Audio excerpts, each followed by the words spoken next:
నమస్కారం వార్తలకు స్వాగతం ముందుగా ముఖ్య అంశాలు ర్యాష్ డ్రైవింగ్లను అధిక శబ్ద కాలుష్యం కలిగించే వాహనదారులపై కఠిన చర్యలు సైలెన్సర్ మార్చే మెకానిక్ వారిపై కూడా కేసు నమోదు చేస్తాం తల్లిదండ్రులు కూడా పిల్లలపై శ్రద్ధ చాలా అవసరం పేర్కొన్న తిరుపతి జిల్లా ఎస్పీ సుబ్బరాయుడు వైకుంఠ ఏకాదశి పురస్కరించుకుని అన్ని ఏర్పాట్లు పూర్తి చేశాం సామాన్య భక్తులకు పెద్దపీట వేస్తున్నాం 10 రోజుల పాటు సిఫార్సు లేఖలపై దర్శన కేటాయింపు రద్దు టోకెన్స్ జారీ చేసిన భక్తులకు మాత్రమే 10 రోజుల పాటు దర్శన భాగ్యం వెల్లడించిన టీటీడీ ఈవో శ్యామలారావు భక్తి భావాన్ని పెంపొందించిన నగర సంకీర్తన పవిత్రమైన తిరుపతి పుణ్యక్షేత్రంలో హరినామ సంకీర్తన కోటి జన్మల పుణ్యఫలాన్ని ఇస్తుంది పేర్కొన్న భజన మండలి కళాకారుడు గుండాల గోపీనాథ్ రెడ్డి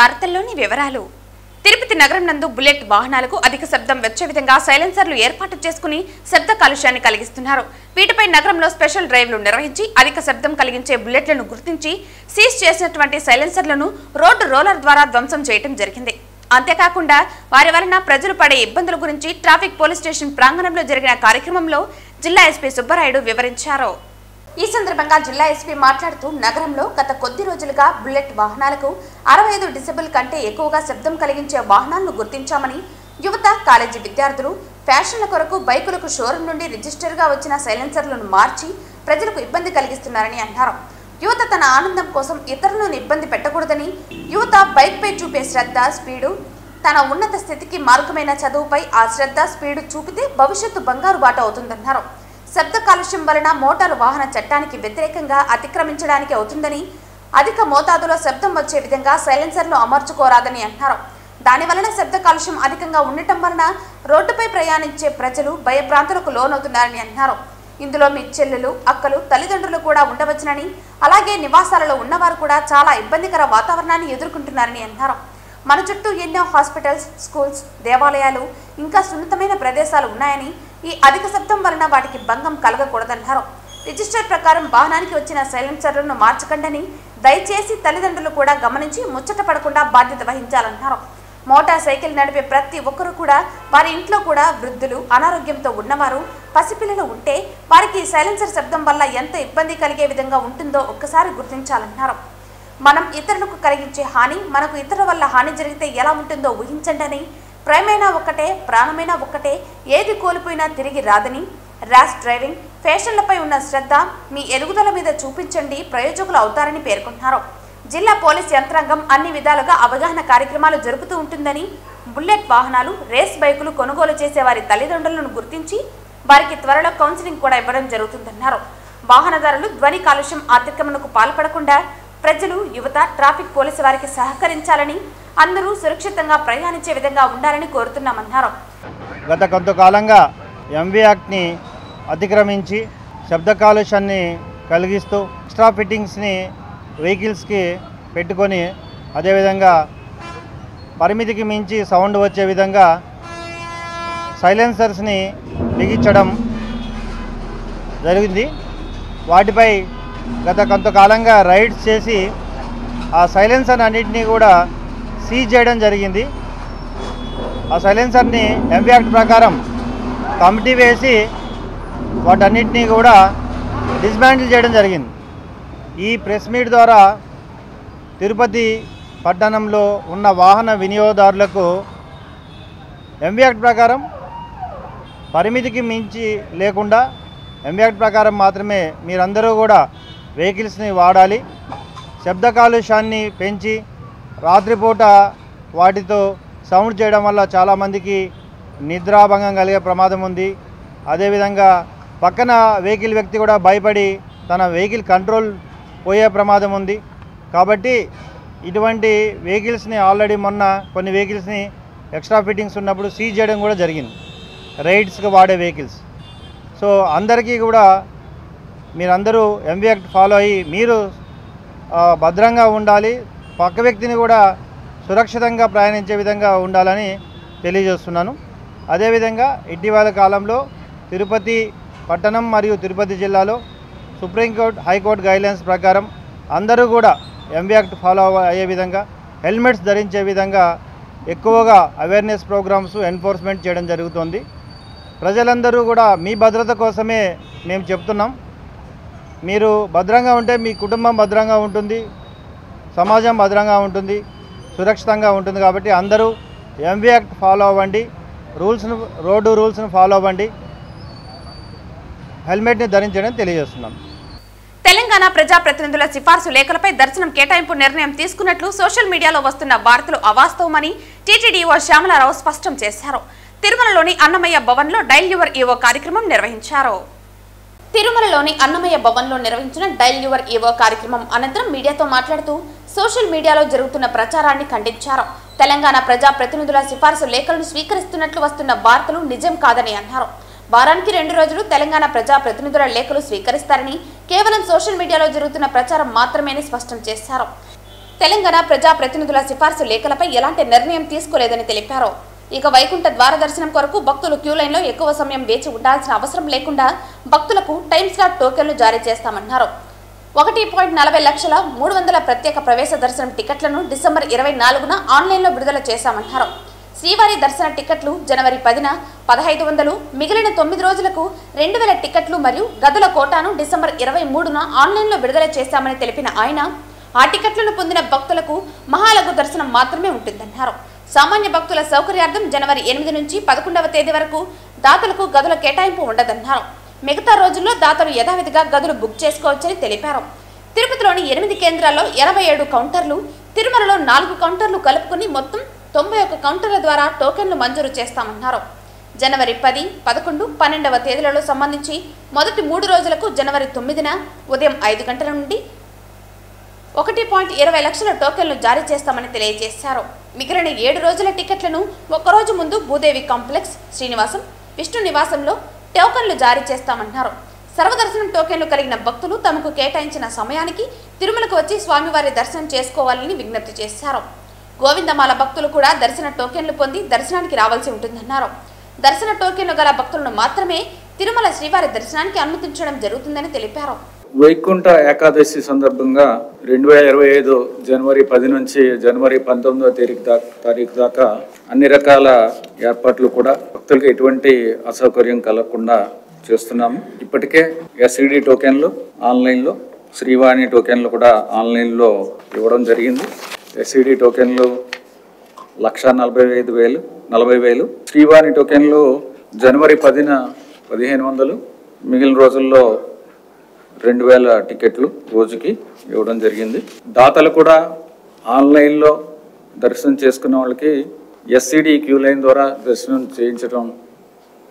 దర్శనానికి అనుమతించడం జరుగుతుంది. జనవరి 8 నుంచి జనవరి 11 తారీఖు దాకా దాతలకు గదుల కేటాయింపు చేయడం జరగదు, ఎందుకంటే సామాన్య భక్తులకి ఇబ్బంది ఉండకూడదనే ఉద్దేశంతో. అలాగే తిరుపతిలో 8 కేంద్రాలు, తిరుమలలో 1 కేంద్రం, మొత్తం 91 కౌంటర్ల ద్వారా ఎస్ఎస్డి టోకెన్లు ఇవ్వడం జరుగుతుంది. జనవరి 10, 11, 12 రోజులకు సంబంధించి తేదీలకు సంబంధించి 1,20,000 టోకెన్లు జనవరి 9వ తేదీన 5 గంటల నుంచి ఇవ్వడం జరుగుతుంది. తర్వాత నుంచి 13 నుంచి 19 వరకు ఏ రోజుకు ఆ రోజు ముందు రోజు 3 కౌంటర్ల నుంచి, అంటే 3 లొకేషన్స్, భూదేవి కాంప్లెక్స్, శ్రీనివాసం, విష్ణు నివాసంలో టోకెన్లు జారీ చేస్తాము. అలాగే తిరుమలలో బాలాజీనగర్ కమ్యూనిటీ హాలు, తిరుపతిలో 8 కేంద్రాల్లో ఈ టికెట్లు ఇవ్వడం జరుగుతుంది. ఒక ముఖ్యమైన విజ్ఞప్తి ఏంటంటే, టోకెన్లు ఉన్న భక్తులకు మాత్రమే దర్శనానికి అనుమతి ఇవ్వడం జరుగుతుంది. ఈ విషయాన్ని భక్తులందరూ కూడా గుర్తించాల్సిందిగా కోరుతున్నాము. తిరుపతి రూరల్ దామినేడులో రెవెన్యూ సదస్సును కోలాహలంగా నిర్వహించారు. రాష్ట్ర ప్రభుత్వం వరుసగా నిర్వహిస్తూ వస్తున్న రెవెన్యూ సదస్సును దామినేడు సమావేశ మందిరంలో శనివారం కోలాహలంగా నిర్వహించారు. ఈ కార్యక్రమానికి ప్రజలు పెద్ద ఎత్తున తమ సమస్యలను అర్జీ రూపంలో తీసుకుని వచ్చారు. వారి సమస్యలను సానుకూలంగా విన్న అధికారులు త్వరలో పరిష్కరిస్తామని హామీ ఇచ్చారు. ముఖ్యంగా ఈ రెవెన్యూ సదస్సులో రైతులు వారి భూ సమస్యలపై ఎంఆర్ఓకు అర్జీలను అందజేశారు. ఎంఆర్ఓ వెంకటరమణ నాయక్ మాట్లాడుతూ ప్రతిష్టాత్మకంగా నిర్వహిస్తున్న రెవెన్యూ సదస్సులు ఈ నెల 8వ తేదీ నుంచి వచ్చే నెల 8వ తేదీ వరకు జరగనున్నాయని అన్నారు. దాదాపుగా 200 అర్జీలు స్వీకరించామని, అందులో 75 పైచిలకు అర్జీలు ఆన్లైన్ నమోదు చేశామని, మిగిలినవి సైతం త్వరలో ఆన్లైన్ చేస్తామని తెలిపారు. ముఖ్యంగా రెవెన్యూ సదస్సుకు 2 విభాగాల నుంచి అర్జీలు అందాయని, వాటిలో మొదటిది జాబితాల నుంచి తొలగించవలసిందిగా అర్జీలు అందాయని, అలాగే చైతన్యపురం వినాయక నగర్ నుంచి హౌసింగ్ పట్టాలు ఇవ్వాలని అర్జీలు ఇచ్చినట్లు వివరించారు. ఈ కార్యక్రమంలో బిఆర్ఓలు, సచివాలయ అధికారులు తదితరులు పాల్గొన్నారు. రాష్ట్ర ప్రభుత్వం ఎంతో ప్రతిష్టాత్మకంగా మొదలుపెట్టిన రెవెన్యూ సదస్సులు ఈ నెల 6వ తేదీ నుంచి వచ్చే నెల 8వ తేదీ వరకు నిర్వహించడం జరుగుతుంది. ఇందులో భాగంగా ఈరోజు దామనేడు రెవెన్యూ విలేజ్లో రెవెన్యూ సదస్సు నిర్వహిస్తున్నాము. ఇంతవరకు దాదాపు ఒక 200 వరకు అర్జీలు వచ్చాయి. దీంట్లో 70 వరకు ఇప్పుడు ప్రజెంట్ ఆన్లైన్ చేసాము. రిమైనింగ్ కూడా ఆన్లైన్ చేసి కన్సర్న్ వాళ్ళకి రిసిప్ట్ ఇవ్వడం జరుగుతుంది. దీంట్లో మెయిన్గా ఒక 2 అంశాలు ఎక్కువగా వస్తున్నాయి. ఒకటి, నిషేధిత జాబితా నుంచి తొలగించాల్సిందిగా చాలా మంది ఒకటే సర్వే నెంబర్లు గతంలో ఫ్లాట్స్ వేస్తున్నారు, వాటిని 22A1 జాబితా నుంచి రిమూవ్ చేయండి అనేది ఒకటి. 2 వచ్చేసి చైతన్యపురం, నెక్స్ట్ వినాయక్ నగర్ ఇటువంటి వాళ్ళలో హౌసెట్ పట్టాస్ ఇవ్వండి అని చెప్పేసి అర్జీలు ఎక్కువగా ఉన్నాయి.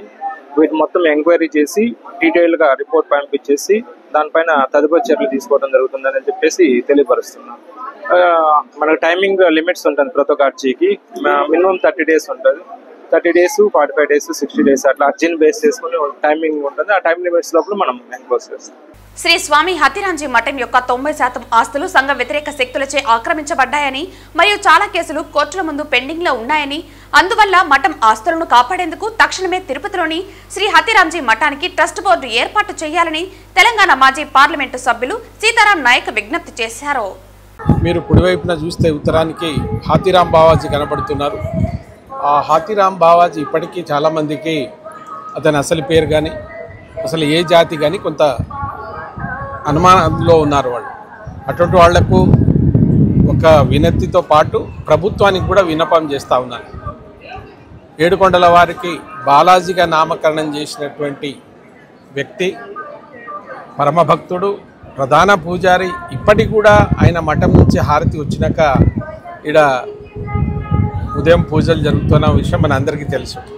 కానీ ఆ వ్యక్తి ఎవరో కాదు, ఈ దేశంలో ఉన్న 12 కోట్ల బంజారాల పూర్వీకుల మా ఆధ్యాత్మిక గురువు సేవాలాల్ హాతీరాం బావాజీ. ఆ హాతీరాం బావాజీకి ఆ మఠం ఎట్లా ఉందో ఒకసారి నేను వెంకటేశ్వర స్వామినే, అయ్యా నీకు ఇన్ని రకాలుగా పూజలు అందించి నీకు సేవలు చేసినటువంటి ఒక బంజారా బిడ్డ, అతని అసలు పేరు బాదావత్ ఆశారాం బల్జోత్. అసలు పేరు బాదావత్ ఆశారాం బల్జోత్. అందుకోసమే హాతీరామ్ అనేటువంటి పేరు వచ్చింది అతనికి. హాతీ అంటే ఆయన ఇబ్బందిలో ఉన్నప్పుడు దేవుడు ప్రత్యక్షమై ఆయనకు పెట్టినటువంటి శిక్షను ఆయనే తీసుకొని కనుకనే అతనికి హాతీరామ్ పేరు వచ్చింది. కానీ అతని అసలు పేరు బాదావత్ హాతీరాం బావాజీ. మరి అతని మఠం ఏమవుతుంది? 12 కోట్ల మంది దేశ విదేశాల నుంచి ఇప్పటికీ బంజారాలే మేము అక్కడ ఆరాధిస్తున్నాం. అది మా హక్కు. ఎందుకంటే మేము మొదటి నుంచి మా పూర్వీకుల నుంచి వస్తున్నటువంటి మాట. మీకు ఒక నిండు నిజం చెప్పాలి. ఇది నేను ఆ జాతి వారసునిగా, హాతీరాం వారసునిగా నేను క్లెయిమ్ చేయడం లేదు. మొన్ననే అక్టోబర్లో ఈ దేశ ప్రధానమంత్రి అంతరిస్తున్నటువంటి బంజారాల సంస్కృతి సంప్రదాయాలను కాపాడడానికి నగారా పేరుతో మహారాష్ట్రలో ఒక నగారా భవనాన్ని ప్రారంభించి అక్కడనే చెప్పాడు, హాతీరాం బావా సేవాలాల్ ఔన్నత్యాన్ని ఎవరు మర్చిపోగలరు? బంజారాలు ఈ దేశం చేసిన సేవలను ఎవరైనా కాదంటారా?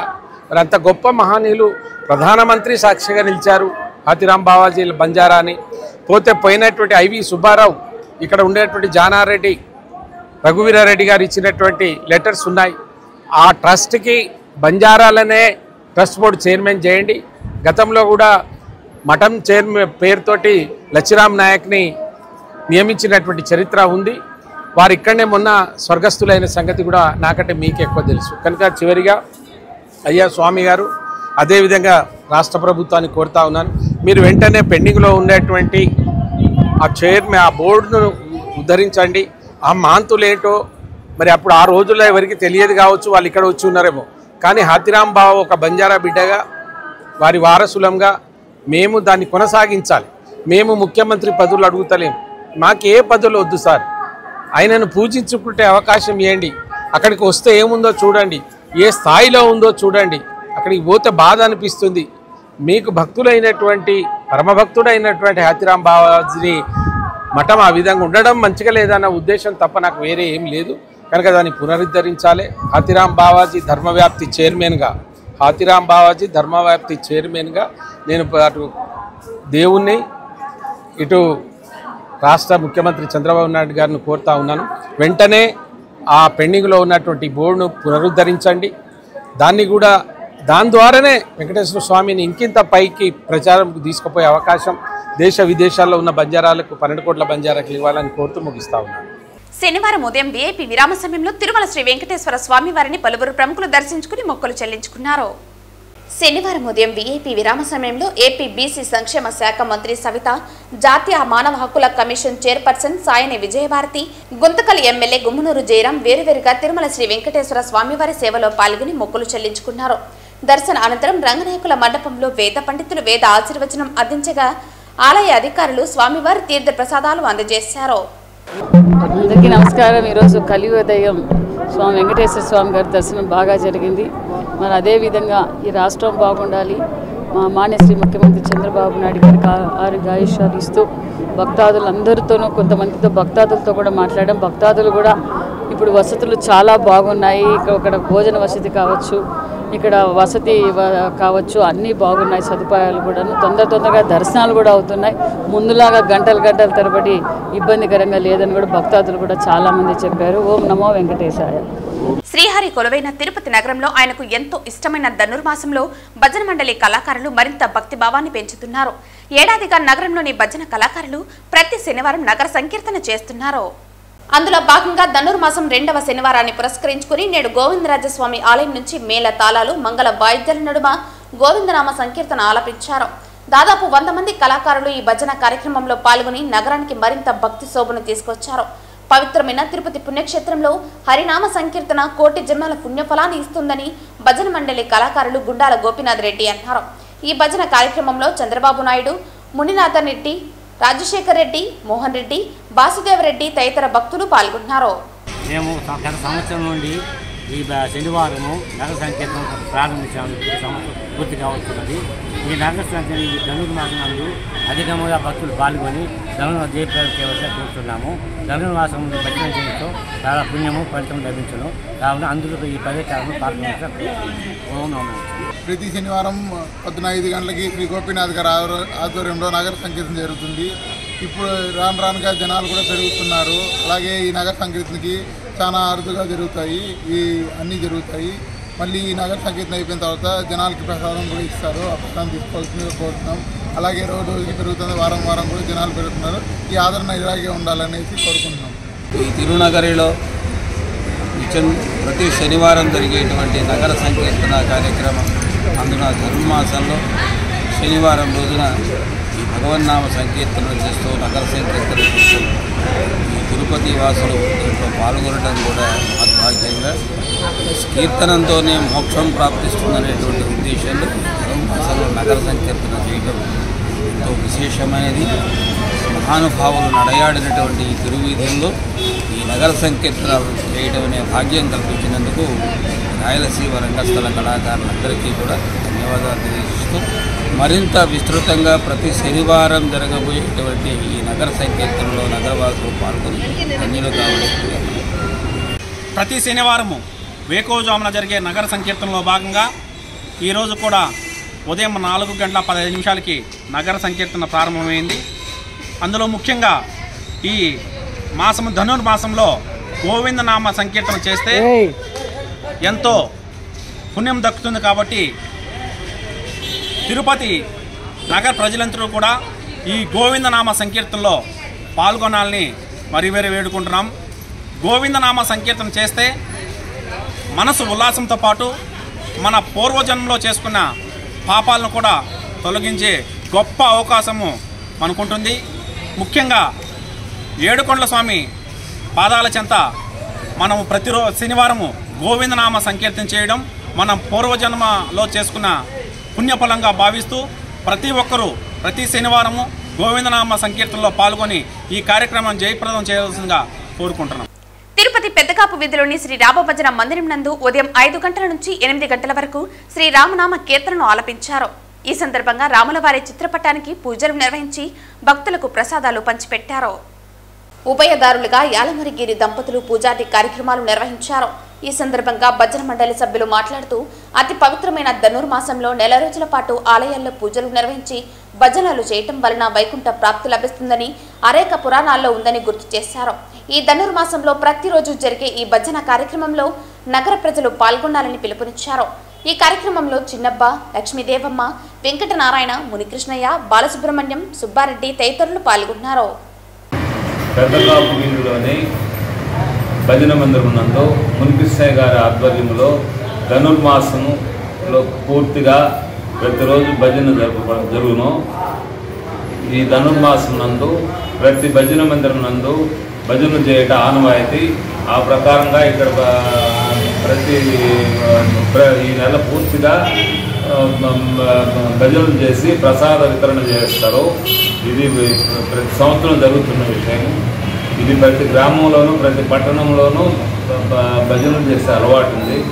దీన్ని ఈ ప్రకారంగా దీంట్లో కొనసాగిస్తూ భక్తి మార్గాన్ని పెంపొందించవలసిన చాలా ఆవశ్యకత ఉంది.